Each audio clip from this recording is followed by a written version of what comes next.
Bienvenidas y bienvenidos a un nuevo episodio del podcast Bitcoin es hoy, donde hablamos mucho más allá de Bitcoin y esta vez nos vamos a enfocar en Ethereum y su ecosistema, en su red, en todas las oportunidades que nos brinda esta tecnología. Comenzamos con el episodio pasado donde introdujimos un poco sobre Ethereum, pero ahora tenemos a un tremendo invitado que nos va a aclarar dudas, nos va a detallar más sobre este mundo que es muy, pero muy necesario conocer. Con nosotros está Cristóbal Pereira. ¿Cómo estás, Cris? Muy bien, y tú, Miguel, muchas gracias por la invitación. Feliz siempre de compartir junto a la comunidad de Buda. Buenísimo, muchas gracias a ti. Todo bien por acá, felizmente. Y nada, súper expectante por esta conversación porque tengo un montón de preguntas. Literal, tenía casi 100, pero dije ya, tenemos que hacer que esto dure un determinado tiempo y no se pase de la hora, no quitarte tu tiempo. Y quizás habrá más instancias. De hecho, se viene Crypto Summit. Exactamente, sí, se viene un gran evento ahora el 20 de marzo, que nos enfocamos netamente en lo que son activos digitales, un poquito más hacia el desarrollo de esta clase de activos, no tanto hablar de tecnología propiamente tal, sino que más bien en todo lo que tiene relación a cómo acceder, cómo gestionar activos digitales y las oportunidades que nos brindan. Así que, de todas maneras, creo que va a ser un evento muy interesante, con foco especialmente hacia aquellos que quieren invertir realmente y entrar como inversores dentro de este ecosistema. Buenísimo, genial. Es un imperdible. Por favor, todas las personas compren su ticket. Esto va a ser en Corpartes, en la comuna de Las Condes, en Santiago de Chile. ¿Dónde se pueden comprar las entradas, Chris? En cryptosummit.la, y recuerden que gracias a nuestros amigos de Buda tienen un 20% de descuento en sus tickets utilizando el código buda.com, así que con ese código de descuento tienen 20% menos en su ticket. Así que cryptosummit.la. Tremendo. Intentaremos picotear un poco de los temas que van a haber en Crypto Summit en esta conversación, pero antes quiero irme un poco más atrás, Chris, y te quiero preguntar cómo llegaste al mundo cripto. Bueno, llegué el año 2015, más o menos como finales de año. O sea, finales de año, yo diría que empezamos ya fuerte como a adentrarnos en esto. Estábamos con mi socio Rodrigo trabajando en unos proyectos, estamos desarrollando aplicaciones denominadas fintech hoy día, y en ese transcurso de ir como desarrollando tecnología para lo que son las finanzas, Rodrigo, mi socio, que es bien busquilla y siempre está como leyendo cosas y siempre muy adelantado en temas de tecnología, encontró un artículo que hablaba de esto de las cryptocurrencies y obviamente llama la atención y empieza a investigar. Y obviamente investigando uno siempre llega a la raíz, ¿cierto? Que es Bitcoin. Y llegó a Bitcoin como esta primera moneda digital, donde baja el white paper, lo lee, me lo manda. Y bueno, como al principio cualquier persona que recibe ese documento, la verdad es que no lo entiende mucho. Veníamos del sistema financiero y decíamos que eso no era posible, porque pasó hasta las instituciones financieras. Y una serie de paradigmas que uno tiene obviamente al momento de intentar entender lo que es Bitcoin. Y de ahí mi socio fue a Estados Unidos, se juntó con un profesor amigo nuestro que es John Edmunds de Babson College, y ahí asistieron a varias charlas, cenaron o almorzaron en su minuto con Gavin Andresen, que fue a quien Satoshi Nakamoto como que le dejó, por así decirlo, el tema de mantener el código fuente de Bitcoin, y antes de que, no sé, se fuera por otros caminos, pero fue una figura bastante importante en los inicios de Bitcoin. Y volvió, compró unos satoshis en unos cajeros que habían ya disponibles en Estados Unidos, y volvió, y me acuerdo que estábamos sentados en la oficina y me dijo, ya, bájate esta billetera. La primera billetera que me bajé fue la de blockchain.com, que no la recomiendo hoy día porque no es muy buena, aparte que es una billetera que te custodian la llave privada, entonces, pero en ese minuto era lo que había, y descargué esa billetera, abrí mi cuenta de Bitcoin y me mandó Bitcoin o Satoshi a la cuenta. Y ahí nos empezamos a preguntar, pues, o sea, realmente, o sea, tuve que hacer algo más que descargar una aplicación y Y abrir una billetera, me refiero como comparándolo con el sistema bancario tradicional, ¿no? Que tuve que ir a una oficina, dar mi información personal, etcétera. Y en un par de minutos ya tenía Satoshi en mi cuenta. Entonces ahí empezamos y realmente nos dimos cuenta de todo este potencial que había y ahí fue como el punto de inflexión donde inyectamos toda esta tecnología, lo que estábamos haciendo con lo que estábamos trabajando antes también y dejamos todo de lado y nos metimos de lleno a Bitcoin en su minuto. Después encontramos Ethereum al poco andar y de ahí, bueno, yo por lo menos no he salido de todo lo que ha sido blockchain, cripto hasta el día de hoy. Buenísimo, Chris. Muy, pero muy interesante.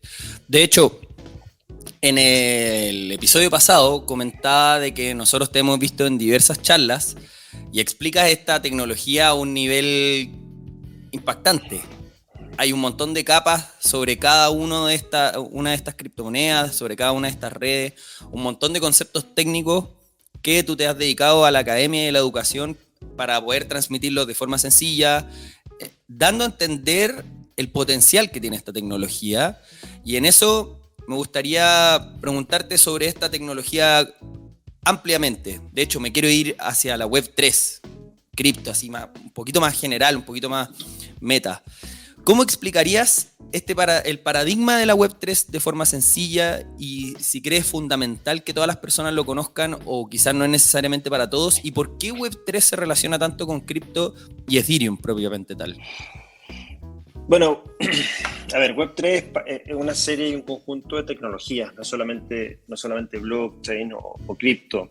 Esta es, y como el nombre lo dice, ¿no? Es como la Web 3 viene dado porque hubo una Web 2 y una Web 1.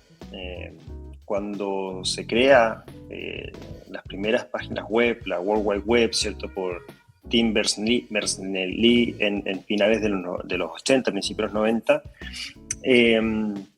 la verdad es que él ya visualizaba lo que iba a ser la evolución de principalmente una serie de protocolos que nos permitían poder compartir información, ¿cierto?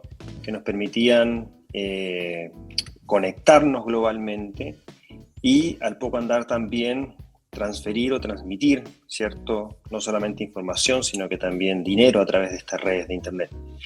Entonces, la web 1.0, una web más estática, donde simplemente lo que podíamos hacer era obtener información de páginas web. No sé lo que nos están escuchando, que tuvieron esas conexiones a Internet por teléfono, ¿cierto? Y que nos metíamos a páginas web donde nos demorábamos, no sé, 5 minutos en cargar una página web, donde las fotografías se cargaban como cada franja, ¿cierto? De imagen. Pero esa fue la primera versión de la Internet. Es lo que estamos viendo, yo diría, hoy día con blockchain. O sea, hoy día vemos, claro, muchas dificultades para acceder a esta tecnología, para acceder a cripto, y principalmente se da porque estamos en los cimientos en lo que es el desarrollo de esta tecnología. Entonces, claramente es comparable lo que ha sido la web 1.0 con lo que estamos viendo hoy día en blockchain, de que es muy difícil, es muy complejo, a muchas personas les cuesta todavía, porque estamos en los cimientos, o sea, realmente estamos como construyendo todo lo que son las bases para lo que va a ser el futuro. Después viene la web 2.0, ya a principios de los 2000, mediados de los 2005 por ahí, donde nacen las redes sociales, ya era una web mucho más interactiva. Era una web donde no simplemente podíamos acceder a información, sino que también ya, obviamente, venía desarrollándose todo un sistema para poder interactuar con estas páginas web, y las redes sociales lo que hicieron fueron catapultar, ¿cierto? esta Internet hacia un nuevo formato, donde principalmente la infraestructura fue concentrándose en grandes proveedores tecnológicos a través de lo que era la nube, ¿cierto? Lo que es la nube, lo que hoy día utilizamos con este concepto del cloud, donde grandes actores como Microsoft, Amazon, Google, ¿cierto? Se hicieron poderosos en esta web 2.0, donde lo que hicieron, ¿cierto? Fue proveer de una gran infraestructura tecnológica para que nosotros, startups, usuarios, etcétera, pudiéramos montar nuestras aplicaciones sobre este sistema y hacerlo mucho más accesible y global, ¿cierto? Y sobre todo que sea un servicio que pueda acceder 24/7 a través de Internet.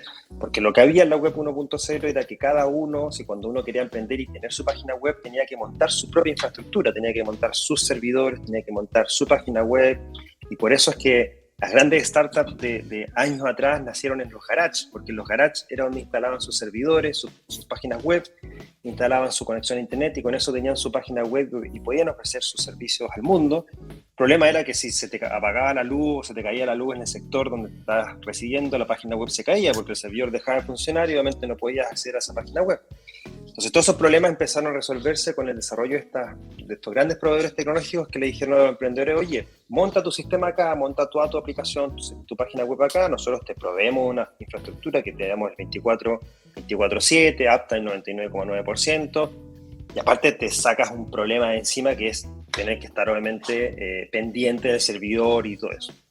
Entonces ahí es donde nace esta gran infraestructura web 2.0, pero muy centralizada en estos grandes proveedores, y donde la información ya empieza a ser un tema no menor, porque la información, todo lo que hacemos a nivel de internet empieza a dejar una huella digital de la cual nosotros no controlamos esa huella digital. Entonces, por eso el tema importante ahí de lo que viene esta evolución de la web 3.0 es que toda esta infraestructura que se está desarrollando a nivel tecnológico viene no solamente a desarrollarse desde un punto de vista de interacción entre las personas, sino más bien de todo lo que es el concepto de la información y los activos digitales que esta tecnología nos está permitiendo desarrollar, y es que la custodia de la información y los activos digitales vuelve a estar bajo nuestro control y no en control de un tercero, que en este caso son los servicios que utilizamos hoy día, ¿cierto? Como son las redes sociales, o sea, cualquier página web que visitamos, todo lo que estamos haciendo a través de esta plataforma hoy día y cualquier plataforma que utilizamos deja una huella digital de la cual nosotros no controlamos esa información. Y a través de la tecnología blockchain, en conjunto con otras tecnologías que se están sumando también a esta web 3.0, nos van a permitir evolucionar hacia una web obviamente mucho más interactiva. Viene todo el concepto de los metaversos, la realidad aumentada, la realidad virtual, ¿cierto? La inteligencia artificial. Y todo eso nos va a permitir generar una interacción a nivel de internet mucho más amplia y mucho más segura y sobre todo custodiada por nosotros mismos. Entonces eso es de lo que yo diría de lo más potente que nos ofrece esta evolución de la internet hacia esta web 3.0 que está recién partiendo. Es realmente increíble e incluso cuesta dimensionarlo, porque cuando tú decís tenemos que pensar que en la etapa de blockchain estamos en una etapa inicial, pienso al tiro cuando nos conectamos a internet y sonaba el teléfono, el tinón, Sí. tinón. Sí, sí. Entonces, pensar que estamos en eso ahora, pero igual es algo súper moderno a la vez. Cuesta dimensionar qué tan grande puede ser. Y bueno, eso también me hace pensar en la siguiente pregunta. Tal como comentabas al inicio, primero partiste por Bitcoin, partiste por un white paper, por algo que en el 2015 era totalmente distinto a lo que es ahora. Si bien Bitcoin tiene sus fundamentales súper rígidos y buscan no estar modificándolos sustancialmente, porque el white paper de por sí funciona súper bien, siempre se busca ir más allá. Y en mi caso veo Ethereum como ese ejemplo. Buscaron los cofundadores en decir, ok, nos encanta Bitcoin, pero ¿por qué no hacemos algo que vaya un poquito más allá? Ahí entraron los contratos inteligentes, entra un montón de cosas que empiezan a ponerle capas arriba a Bitcoin. ¿Cómo veis esos fundamentales de Ethereum? Sí, o sea, es como tú dices, o sea, los que se han leído, y si no lo han leído, se los sugiero, se los recomiendo como una buena literatura del mundo cripto. Leanse el libro de Cami Russo, que es The Infinite Machine, que cuenta específicamente la historia de Ethereum, de cómo nace Ethereum. Y obviamente cuenta la historia desde primera persona, porque Cami logró entrevistar a todos los cofundadores de Ethereum, obviamente partiendo por Vitalik, y cuenta toda la historia desde que Vitalik parte con esta idea. Cuando tenía tan solo 19 años, él era un colaborador del ecosistema Bitcoin, y de hecho este concepto de Ethereum y la programación nace en una primera instancia pensándose montarse sobre Bitcoin, pero claramente con las limitaciones técnicas de Bitcoin no era posible hacerlo, y de ahí que obviamente empiezan a desarrollar una nueva infraestructura y una nueva tecnología que obviamente la conocemos hoy día como Ethereum. Y principalmente lo que él buscaba era generar una infraestructura que te pudiera permitir no solamente transferir valor, que era lo que estaba haciendo Bitcoin y lo que hace hoy día Bitcoin de manera absolutamente segura, ¿cierto? Y global, sino que también pudiese permitir la interacción de las personas por medio de aplicaciones y que los mismos beneficios que podías obtener de transferir valor utilizando la red de Bitcoin, ¿cierto? Que es seguridad, transparencia, inmutabilidad, también lo pudieras tener en el desarrollo de aplicaciones y en la interacción, ¿cierto? A través de estos denominados contratos inteligentes que abren un sinfín de posibilidades que en ese minuto, cuando se desarrolla el white paper de Ethereum, habla desde lo que es la tokenización hasta lo que son las organizaciones autónomas descentralizadas, que son las denominadas DAOs, videojuegos, o sea, desde ya visualizaban todo un desarrollo de un ecosistema donde se podía montar diversos tipos de aplicaciones a través de estos denominados contratos inteligentes, que finalmente son software, o sea, es código autoejecutable. De contrato tiene la base como de un sistema de acuerdos, ¿cierto?, entre personas. Cuando uno firma un contrato, son acuerdos que tenemos entre personas. Si yo te arrendo mi departamento, se establecen ciertas condiciones, ¿cierto? O sea, yo te arrendo mi inmueble, ¿cierto?, a cambio de dinero. Y aparte de eso, cuando yo te arrendo mi departamento a cambio de dinero, ¿cierto?, hay ciertas reglas, que hay una serie de procesos que tienes que hacer, ¿cierto? Y si no pagas tu renta en un determinado periodo, te sacas del departamento, ¿cierto? O sea, hay una condición que se establece. Esas mismas condiciones se pueden desarrollar en código, porque en código finalmente lo que hay es que tú tienes esas condiciones que establecen ciertos procesos, ciertas operaciones. Y ese código puede autoejecutarse, no necesitas de un tercero que lo que haga sea evaluar, ¿cierto?, el contrato o que diga o establezca ciertas condiciones, sino más bien que esas condiciones se puedan implementar de acuerdo a un fin determinado, ¿ya? Entonces, esos contratos inteligentes también se pueden desarrollar desde un punto de vista de aplicaciones. Y la parte inteligente tiene que ver con simplemente que ese código, cuando se desarrolla, lo que hace es que se autoejecuta mediante ciertas las condiciones que tú tienes que establecer. Por ejemplo, algo muy simple, pero que a la vez es algo bien interesante, es que este tipo de contrato inteligente lo que te puede permitir es que, por ejemplo, un campo agrícola. Ya en un campo agrícola lo que tú tienes es que el agricultor por lo general toma seguros agrícolas porque obviamente no conoce las condiciones climáticas que va a tener, ¿cierto?, su producción, que afectan fuertemente, ¿cierto?, su producción de hortalizas, lo que sea, ¿cierto? Entonces no va a saber la cantidad de agua que va a tener y eso afecta finalmente la producción. Entonces, los agricultores toman seguros agrícolas de tal manera de asegurar un cierto nivel de ingresos que pueden obtener, ¿cierto?, al momento de empezar con su producción.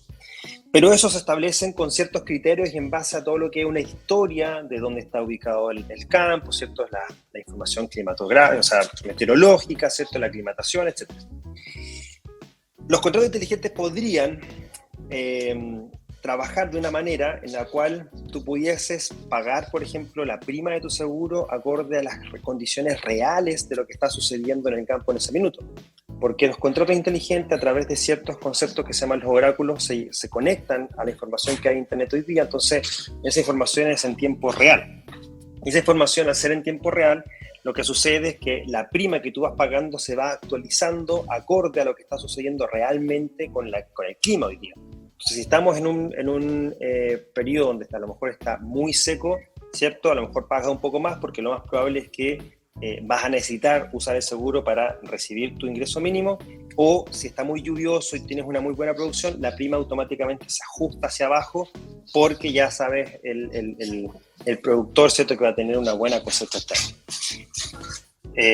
Bueno, entonces eso es como los grandes, yo diría como el gran camino que tomó Ethereum y el que hoy día le ha permitido como desarrollar todo este concepto de aplicaciones, de contrato inteligente, de tokens. Los tokens se basan en contrato inteligente y una serie de aplicaciones dentro de este ecosistema. Es realmente fascinante el nivel de innovación que está ocurriendo a partir de todo esto. Y en eso, Chris, bueno, me sorprende también. Como decía antes, te hemos visto en charlas, te hemos visto cómo lo explicas. Me sorprende todo el nivel de estudio, la cantidad de horas que le has dedicado a esto, y ahí me interesaría saber cómo decidiste, ok, me voy a dedicar a esto, una vez que hiciste estas primeras pruebas con Bitcoin, pero cómo dijiste, ya, yo me voy a ubicar acá, voy a dedicarme a la academia dentro de esto, y también cómo te veías futuro, como en 5 o 10 años más, dentro de este ecosistema que está avanzando súper rápido. O sea, si estamos hablando que hace 10 años atrás, Bitcoin en muchos lugares del mundo era algo súper desconocido, o sea, lo sigue siendo un poco, pero ahora ya estamos hablando de soluciones agrónomas que le sirven a todo el mundo. ¿Dónde te veís próximamente? Pero primero, ¿cómo te ubicaste aquí? ¿Cómo dijiste ya, voy a eso y voy a ser académico en esto y voy a organizar eventos, etcétera? O sea, diría que al principio nunca pensé que iba a terminar como en el lado más académico de esto. La verdad es que siempre ha sido o partido siendo con interés de aprender de una tecnología nueva, apasionante. Con Rodrigo somos ingenieros comerciales, venimos del sector financiero, entonces todo esto fue como un cambio de paradigma absoluto, y eso obviamente te motiva y te llama la atención en participar de lo que es la construcción de este nuevo sistema económico y financiero, y empezar a derribar estos mitos, ¿cierto?, que uno tenía, y por supuesto entender desde otro punto de vista que existe hoy día un sistema económico alternativo que es mucho más adaptable o modificable bajo lo que tú quieras. Y eso te llama mucho la atención, y como buenos emprendedores siempre buscando oportunidades de negocio. Entonces empezamos a desarrollar aplicaciones, ¿cierto?, casos de uso. Desarrollamos una plataforma de crowdfunding de acciones, donde lo que buscábamos era que startups o ideas en etapas de desarrollo pudieran acceder a financiamiento a través de la emisión de los tokens. También te generamos una pasarela de pago que se llama Criptopago, para que las personas pudieran pagar con sus criptomonedas, ¿cierto?, en ciertos comercios, y los comercios recibir de manera más automática los pesos chilenos. Entonces, todo este proceso entre 2015 y 2017 fue 100% como buscar estas oportunidades, quizá en su minuto un poquito más avanzado de lo que realmente había, y eso nos llevó como a decir, oye, bueno, okay, en Chile tampoco es que mucha gente lo conozca, y terminamos en reuniones de 1 hora, 40 minutos explicando lo que era blockchain y cripto, y 10 minutos con suerte explicando lo que estábamos haciendo, y 10 minutos finales como cierre y conclusión. Entonces, eso nos llevó a decir, bueno, estamos pasando mucho tiempo como explicando todo esto, hay que hacer algo para que la gente igual vaya entendiendo y atraer más personas al ecosistema. Y ahí fue que desarrollamos Blockchain Summit Latam en su primera edición, que fue en mayo del 2018, con el objetivo de educar. Principalmente fue como, oye, traigamos especialistas que estén haciendo cosas afuera, busquemos gente que esté haciendo cosas acá. Y la verdad es que nos llamó mucho la atención, porque fue como salir del agujero del conejo y darse cuenta que había muchos otros agujeros a tu alrededor, de muchas personas que también pensaban que eran como lo único que estaban haciendo cosas, y todos nos juntamos. Mucha gente de Argentina, me acuerdo, viajó gente hasta de México a Chile para el evento, y fue como, wow, ya, sí, realmente hay algo que se está haciendo a nivel latinoamericano y hay mucho interés. Y también lo que terminaron pasando fue que todo este camino que uno va desarrollando finalmente te va diciendo, bueno, cuando estábamos en este proceso de desarrollo del Blockchain Summit y todo eso, fue como muchas empresas nos empezaron a preguntar, oye, Cristóbal, ¿por qué no se hace una charla aquí con nosotros y vemos qué oportunidades hay? Entonces, claro, uno quiere como dar a conocer esta tecnología y ve oportunidades, y en su minuto, bueno, entonces yo creo que más que desarrollar producto, lo que el mercado quizás está buscando es gente que le ayude a entender y cómo utilizar esta tecnología para desarrollar casos de uso, algo más tipo como consultoría, cosas así. Entonces ahí empezamos como a poco a hacer como estas charlas en empresas, empezamos a hacer ciertas clases que nos pedían en las empresas, y de ahí nace el Blockchain Academy Chile en el año 2019 como el objetivo de decir, ya, bueno, estábamos haciendo Blockchain Summit Latam, lo hicimos en Chile, después nos fuimos a Colombia, y después en México el 2019. Entonces dijimos, hagamos una academia en Chile para que podamos hacer estos cursos y más personas puedan también aprender y entender un poquito más desde el punto de vista más técnico, aplicado, ¿cierto? Cómo utilizar esta tecnología. Y alcanzamos a hacer, yo diría, 2 cursos, uno de blockchain para los negocios y uno de Hyperledger, y llegó el estallido social en octubre del 2019. Eso nos obligó obviamente a tener que modificar un poquito el panorama. Dejamos stand-by porque eran cursos presenciales y obviamente no podíamos hacer nada con toques de queda y todo eso. Y después dijimos, ya llegó fin de año, entonces empecemos a prepararnos lo que va a ser el calendario académico 2020. Entonces, partiendo desde marzo hacia adelante, y todos saben lo que pasó en marzo del 2020 en Chile, llegó la pandemia y nos obligó a cerrarnos todas las casas, entonces tampoco podíamos hacer ningún tipo de curso presencial. Y ahí nos dimos cuenta de que, bueno, muchas personas en la casa, todo el tema online se estaba desarrollando fuertemente, entonces empecemos a hacer los cursos online y nos fue bastante bien. Nuevamente aprovechamos ese espacio de tiempo que tenían las personas y desarrollamos la academia 100% online. Y eso es como te digo, o sea, como nunca pensando desde el punto de vista de terminar en la área académica, pero como el mercado y lo que estábamos haciendo nos llevó a eso, y terminé, bueno, haciendo cursos. Y finalmente, ahí el dicho es, si quieres dominar algo, enséñalo, porque finalmente es donde tú más puedes aprender de un tema en particular, porque de un lado te obliga, ¿cierto?, a ir aprendiendo, a actualizarte y saber bien y manejar los conceptos bien. Y lo más interesante es que son las interacciones que tú tienes con otras personas. Es como conversar del tema, conocer puntos de vista, discutir los temas, y de a poco como que se te va alumbrando la cabeza y tú mismo te vas haciendo muchas cosas y muchos cuestionamientos y vas encontrando como el clic de cada una de esas cosas hasta que te das cuenta que empiezas a manejar mucho más los conceptos. Yo diría que en un principio, de que encontramos Ethereum en 2016, hasta el 2018, inclusive 2019, yo era como súper como de Ethereum, así como que Ethereum iba a funcionar, Bitcoin la verdad es que iba a quedar como en el olvido, y que Ethereum iba a ser la red número uno, ¿cierto?, a largo plazo. Y no, o sea, después fui entendiendo que ambas tecnologías son las dos principales, y ambas van a desarrollarse en conjunto, y las dos van a ser súper potentes en el largo plazo. Y de ahí de a poco como que empecé a volver a Bitcoin, empecé a entender un poquito más el funcionamiento, empecé a discutir mucho más respecto a Bitcoin y la lógica y Ethereum. Entonces, como te digo, o sea, todo esto me llevó a entender, a educar del tema, y lo agradezco porque finalmente, como tú bien lo mencionaste, o sea, después finalmente son horas de que uno le dedica a aprender, horas que uno le dedica a enseñar, y finalmente termina uno, no sé si dominando el tema, pero teniendo súper claro, ¿cierto?, los conceptos. Y lo que más me interesa a mí es que más que ser un experto en la materia, lo que yo quiero es poder explicar de manera sencilla esta tecnología para que muchas personas lo entiendan y que de esa manera obviamente puedan aprovecharla. Genial. ¿Y en 5 a 10 años más, dónde te veís respecto a esto? O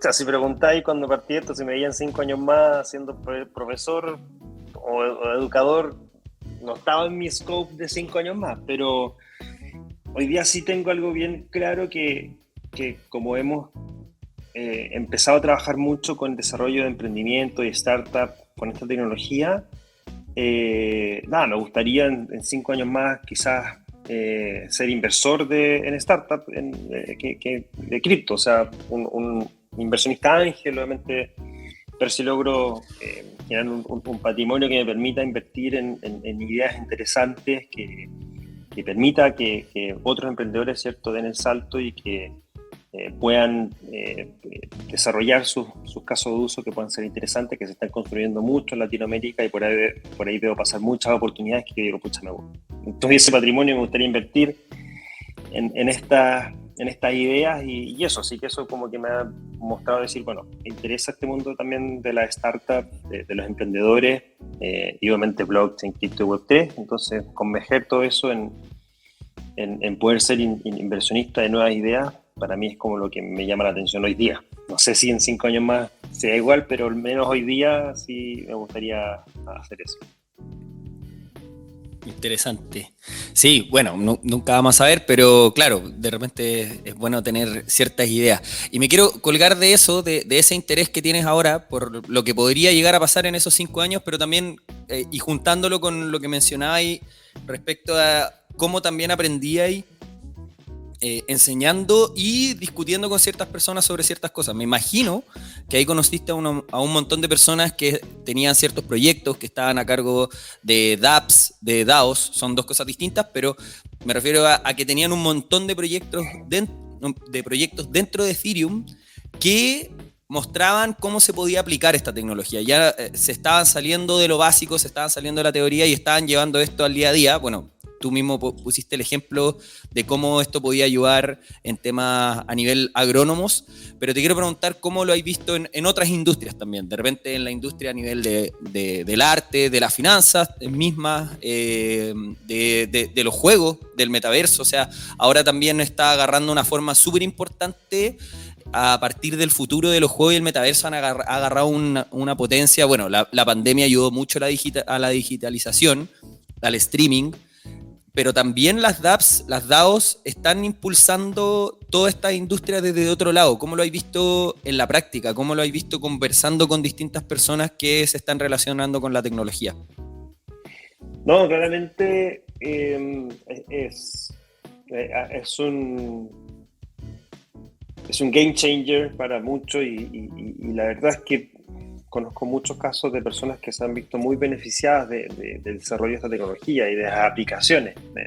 Por ejemplo, durante la pandemia estuvo muy de moda, por ejemplo, algunos juegos en blockchain. El más potente fue Axie Infinity, que permitió a muchas personas, sobre todo me acuerdo que en Venezuela y si no me equivoco creo que fue en Tailandia, literalmente vivir de jugar. O sea, podían hacerse 500, 600 dólares mensuales jugando en estos juegos, y eso en esos países obviamente era dinero que te permitía mantenerte un mes sin problema viviendo. Entonces, y eso no sucede hoy día con lo que son los juegos tradicionales. Los juegos tradicionales los usamos de entretenimiento, ¿cierto? O sea, compramos una PlayStation, ¿cierto? Una Xbox, los jugamos en el computador. Finalmente eso es para divertirnos, para entretenernos.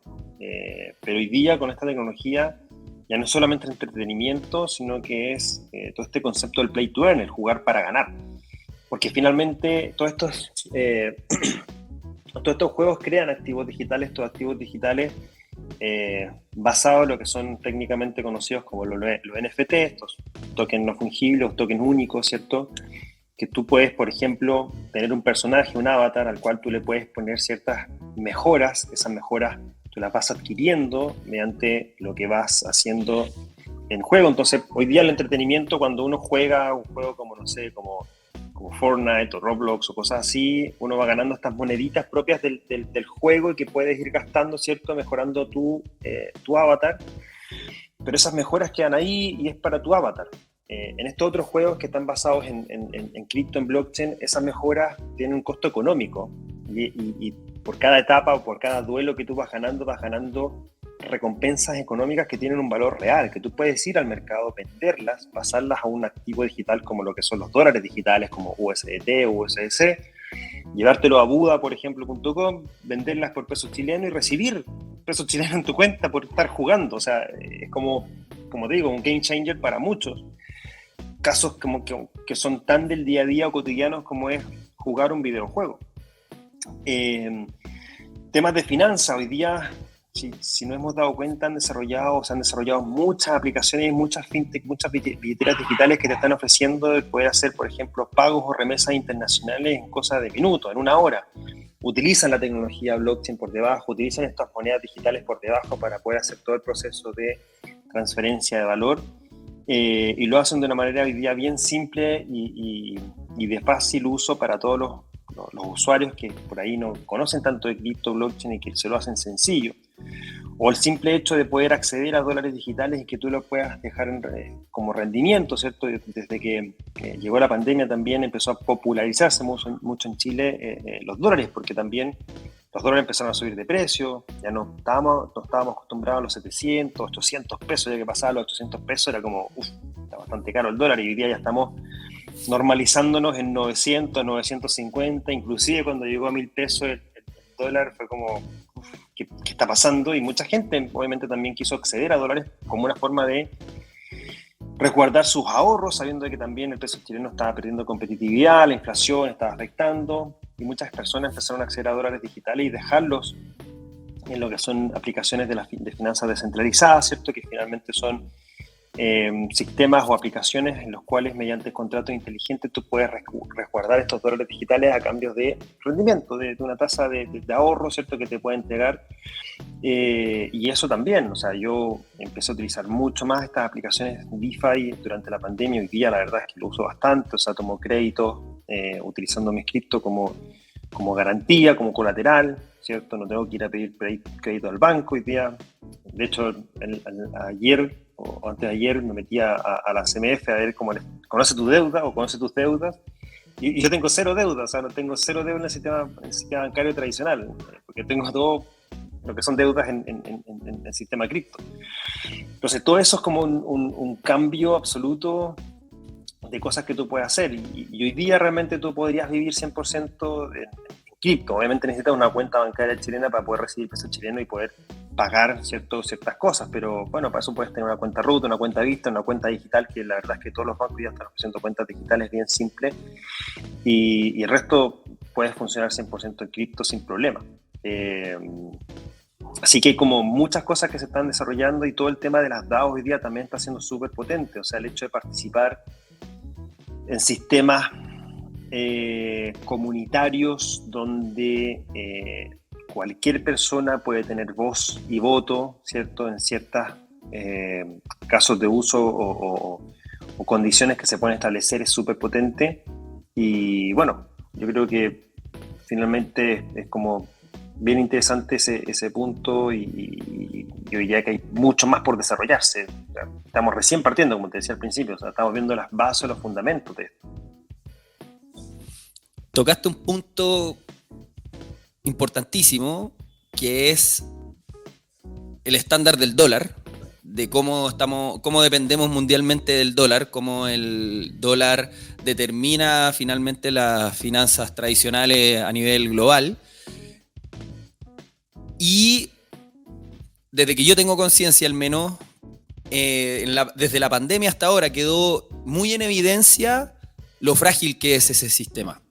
Y cómo también cripto, especialmente Bitcoin y su política monetaria con el halving, puede mejorar mucho las finanzas tradicionales, y cómo el dólar también ha condicionado a muchos países a ciertas condiciones que no son las mejores para esos países. Te quiero preguntar sobre cómo, en este caso particularmente Ethereum, si queréis tocar Bitcoin ni un problema, pero cómo Ethereum puede ayudar a países emergentes, cómo pueden, y ahí te puedes ir también con las aplicaciones descentralizadas, con las DAOs, o propiamente por su red, por su tecnología, cómo pueden hacer que países de Sudamérica que son totalmente dolarizados o dependen de Estados Unidos, y sufren de un efecto cantillón, sufren de una inflación global, y que va más allá de la inflación de repente. Dependen mucho de otras economías para poder subsistir, van a poder independizarse, o van a poder tener un futuro un poquito más prometedor, y que puede hacer que su propio país sea su propia potencia. Si queréis fijarte en algún país en particular en Sudamérica o en Chile, adelante. O sea, yo creo que tanto Ethereum como Bitcoin son dos infraestructuras, o Bitcoin como activo digital puede beneficiar bastante a un país. Lo hemos visto en el caso de El Salvador, ¿cierto? Principalmente por todo lo que se está construyendo allá. O sea, no solamente el hecho de que Bitcoin sea una moneda legal, por así decirlo, allá donde tú puedas pagar cierto producto y servicio en Bitcoin, sino todo lo que se está construyendo desde el punto de vista de lo que van a ser los servicios digitales asociados a esta tecnología. Recientemente El Salvador desarrolló una ley para todo lo que es la emisión de activos digitales, para poder levantar este bono Bitcoin que se anunció hace ya un par de años atrás, ¿cierto? Cuando se promulga la ley Bitcoin.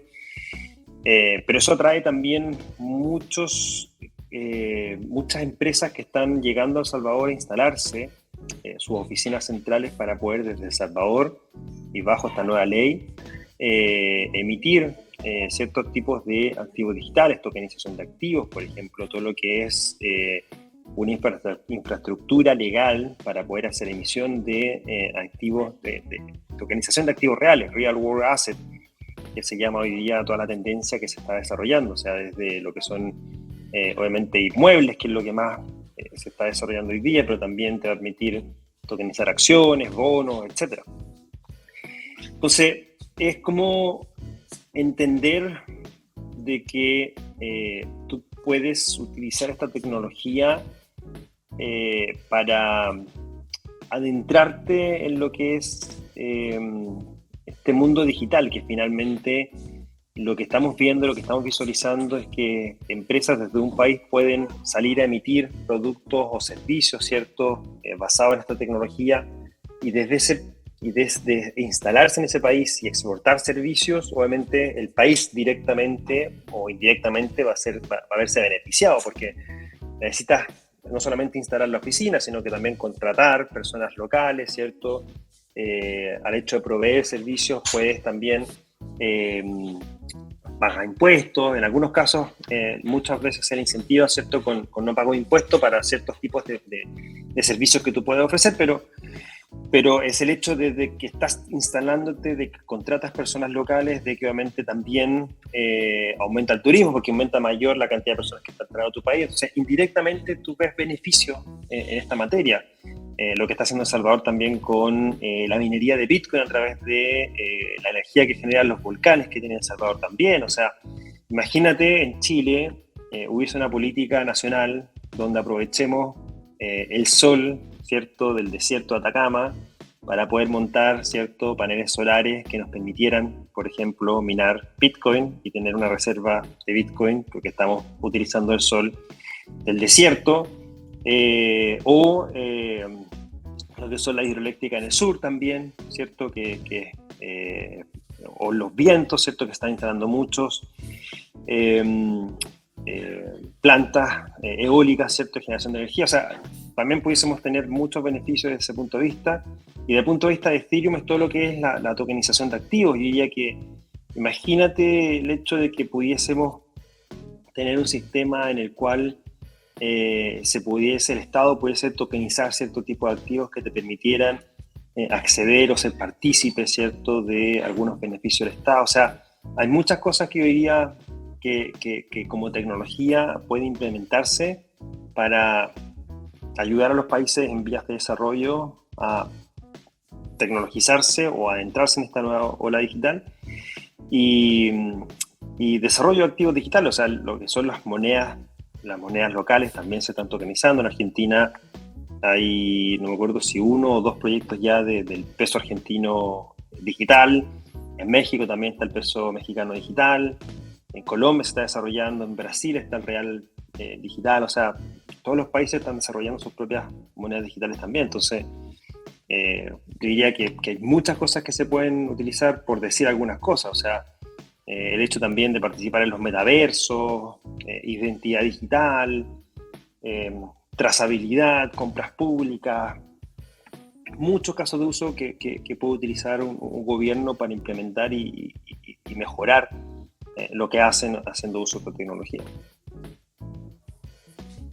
Muy interesante.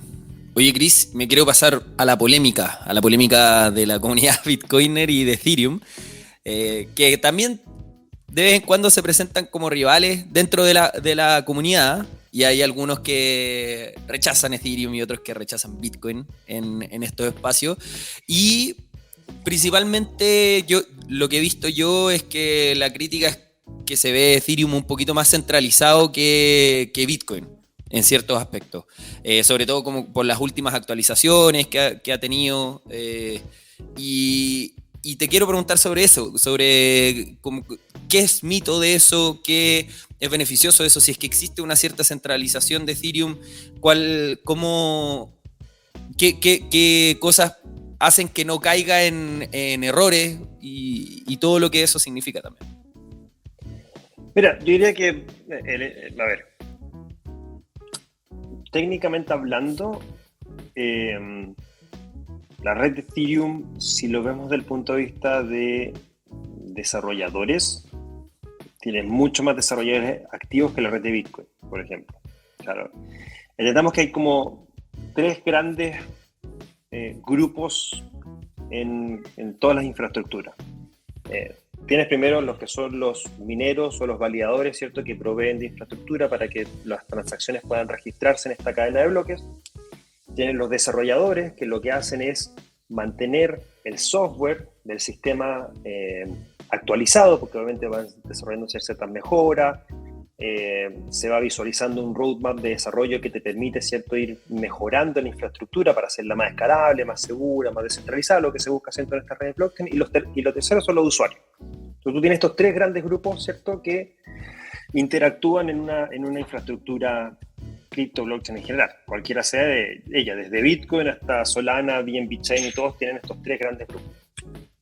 Entonces, los mineros, en el caso de Bitcoin, no hay datos como tan exactos, ¿cierto?, de los mineros. En algunos casos tú puedes encontrar que existen, no sé, más de 500.000 nodos mineros de Bitcoin, otros 600.000, otros por ahí. Y en el caso de Ethereum estamos en el orden de los 500, 600.000 nodos validadores. O sea, más o menos bastante similares en ambos puntos de vista. Pero los desarrolladores sí, hay un informe que es de Electric Capital que muestra la actividad de los desarrolladores en los códigos, o ¿cómo se llaman? Los repositorios de código abierto de cada una de las infraestructuras, y con eso determinan cuáles son las redes más activas en términos de desarrolladores. Y ahí Ethereum es por lejos de los más activos y de la mayor cantidad de desarrolladores que hay. Entonces, en el lado de los desarrolladores no hay tanta centralización. Claro, a diferencia de Bitcoin, tú en Ethereum tienes a un Vitalik que obviamente es la cara visible y es quien habla Vitalik y todos lo escuchan. En Bitcoin tú tenías varias voces que pueden hablar y por ahí no hay nadie tan potente como Vitalik en Ethereum. Obviamente Satoshi no es una figura visible, nadie sabe quién es Satoshi. Entonces, en base a eso, yo diría que a nivel de lo que es desarrollo de software, en el caso de Ethereum no es tan centralizado. En la figura de Vitalik sí, obviamente existe una mayor como centralización. Y a nivel de usuarios, Bitcoin tiene más usuarios que Ethereum el día de hoy, pero tampoco los usuarios te llevan mucho más allá de decir que una red es centralizada o no. Entonces, es como más del punto de vista como conceptual el hecho de que digan la gente de Bitcoin que Ethereum es más centralizado simplemente por el hecho de que existe una persona visible o una cara visible que cuando habla todos lo escuchan, ¿ya? Pero hoy día existe tal nivel de desarrolladores y de descentralización en Ethereum que Vitalik es uno más dentro de todo el grupo. O sea, de hecho, en Ethereum hay varios grupos de trabajo que todo lo que se está implementando hoy día en las actualizaciones de Ethereum, cada grupo lleva un tema en particular. Y Vitalik está en uno de esos grupos. No está como supervisando todo el desarrollo, sino que más bien es un desarrollador más dentro de un grupo de trabajo. Existen varios como líderes dentro de estos grupos que son los que van actualizando, informando a la comunidad qué es lo que está pasando, qué es lo que está funcionando, qué es lo que no, cuál vamos a ser el caso, cuándo vamos a lanzar, etcétera. Y todo eso finalmente es la comunidad quien va actualizándose en base a estos grandes grupos de desarrolladores que están implementando mejoras o actualizaciones en la red de Ethereum.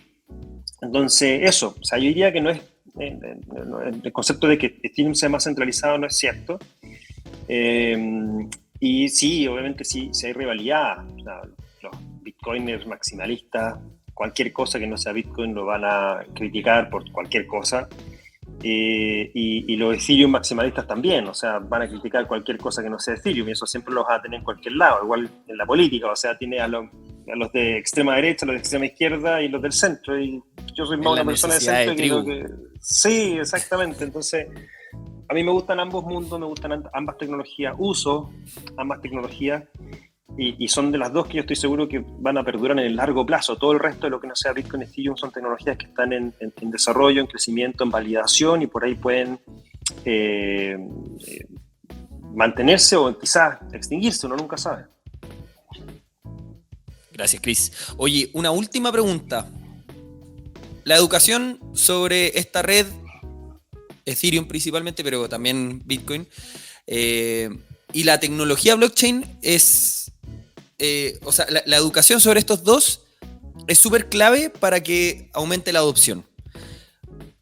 ¿Qué estrategias sugieres tú para que mejore la comprensión y adopción sobre Ethereum, para que la educación llegue de una forma más sencilla para un público más amplio? Y por ende, ¿cómo podría esto mejorar en su usabilidad y accesibilidad para el público general? A ver, creo que es una serie como de condiciones que tienen que pasar para que obviamente todo lo que es la adopción mejore. Desde un lado, siempre va a estar el tema de mejorar la experiencia de usuario para que las personas puedan acceder, ¿cierto?, a billeteras digitales o servicios o aplicaciones que sean más fáciles de usar.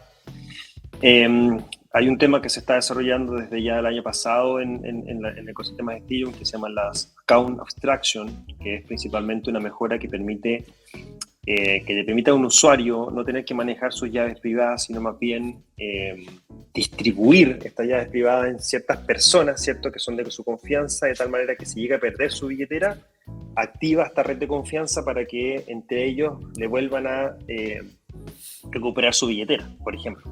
Entonces eso ya te saca de encima todo lo que es el hecho de que, oye, custodia tu llave privada, que guardan en papelito, que guardan en tal cosa y que se te pierde, no la vas a poder recuperar.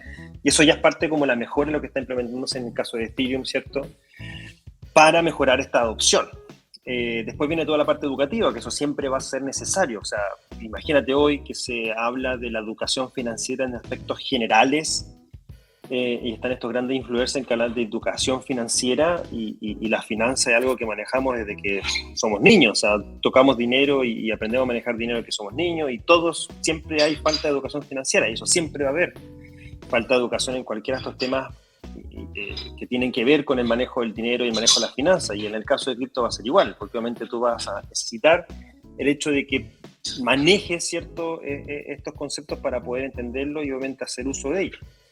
Después viene todo el desarrollo del punto de vista de productos y servicios y demás empresas que la utilicen, porque eso también va a ser validación. O sea, una persona te dice, tú caminas por la calle y tú le preguntas a una persona, ¿conoce Bitcoin? ¿Conoce Ethereum? Lo más probable es que Bitcoin lo conozca en su mayoría y Ethereum por ahí un poquito menos. Y si tú le preguntas después, ¿lo ha usado? A lo mejor la mayoría te dice no, porque no confío en ella, no, porque no está regulado, no, porque cualquier excusa que obviamente es totalmente válida desde su punto de vista. Pero obviamente si ven, no sé, imagínate, no sé, banco, instituciones financieras, empresas diciendo hacemos uso de tecnología blockchain para tal cosa, hacemos uso de dólares digitales, hacemos uso de criptomonedas, va a ser totalmente distinto cuando una persona te le pregunte, ¿usa Bitcoin, Ethereum? Sí. Y si te diga que no, porque todavía no he tenido el tiempo de entrar, pero ya lo voy a hacer. O sea, como que se siente ese más como el FOMO de no quererse quedarse fuera. Y va a ser un conjunto de cosas y procesos que tampoco tenemos que acelerar. O sea, tenemos simplemente 10 años, yo diría, como de un gran desarrollo y adopción de esta tecnología. Recién estamos del orden de los 600, 700 millones de usuarios cripto en el mundo. O sea, ni siquiera llegamos al primer billón de usuarios.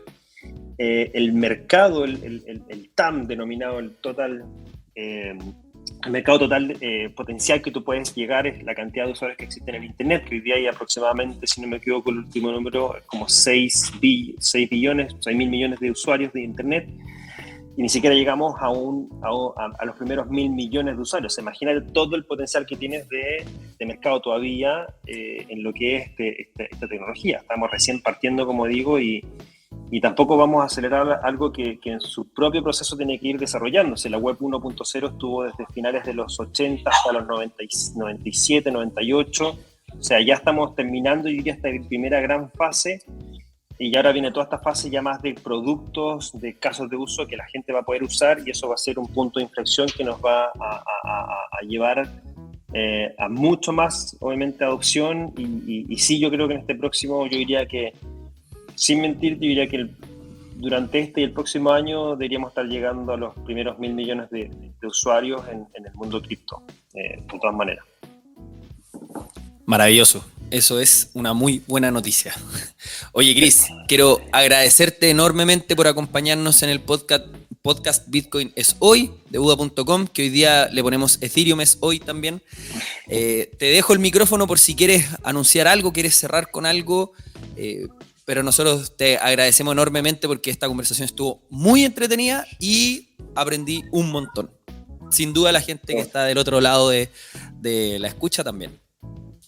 No, genial, pues nada, agradecer a todos los que están escuchando. Pueden seguirnos en todo lo que estamos haciendo. Hoy día estamos, quizás puede ser una premisa porque estamos recién como todavía lanzando, pero todas las iniciativas que estamos haciendo entre College, entre Blockchain Summit Latam, entre Crypto Summit, las estamos poniendo bajo un solo paraguas, que es Web3 Latam Hub. Entonces pueden visitar nuestra página web, que es Web3 con número, latamhub.com, y van a ver todas las iniciativas que estamos haciendo. O sea, la academia, la incubadora, Blockchain Summit Latam, Crypto Summit, Celo Incuba, que es la incubadora que tenemos con Celo, ICP Nova, Emprendedores Web3, que es un podcast que lancé para hablar de emprendimientos en Web3. Hay muchas cosas que estamos haciendo y para todos puede existir algo interesante para que puedan participar. Entonces, eso, edúquense, aprendan y siempre voy a estar disponible con mis mensajes directos en Instagram, en Twitter, en LinkedIn abierto, así que búsquenme en redes sociales y siempre voy compartiendo cosas que les puede servir a muchos y muchas, así que eso, estamos disponibles para ayudar y adentrar a más personas en este ecosistema. Genial, Chris. Igual te voy a pedir todo eso por escrito y lo voy a dejar en la descripción para que todas las personas puedan ir directamente con eso. Oye, nuevamente, muchísimas gracias a ti, persona que estás escuchando, por acompañarnos en este podcast que está siendo un viaje muy entretenido y de mucho aprendizaje. Gracias, Chris. Nos vemos para la próxima. Y eso fue Bitcoin es hoy.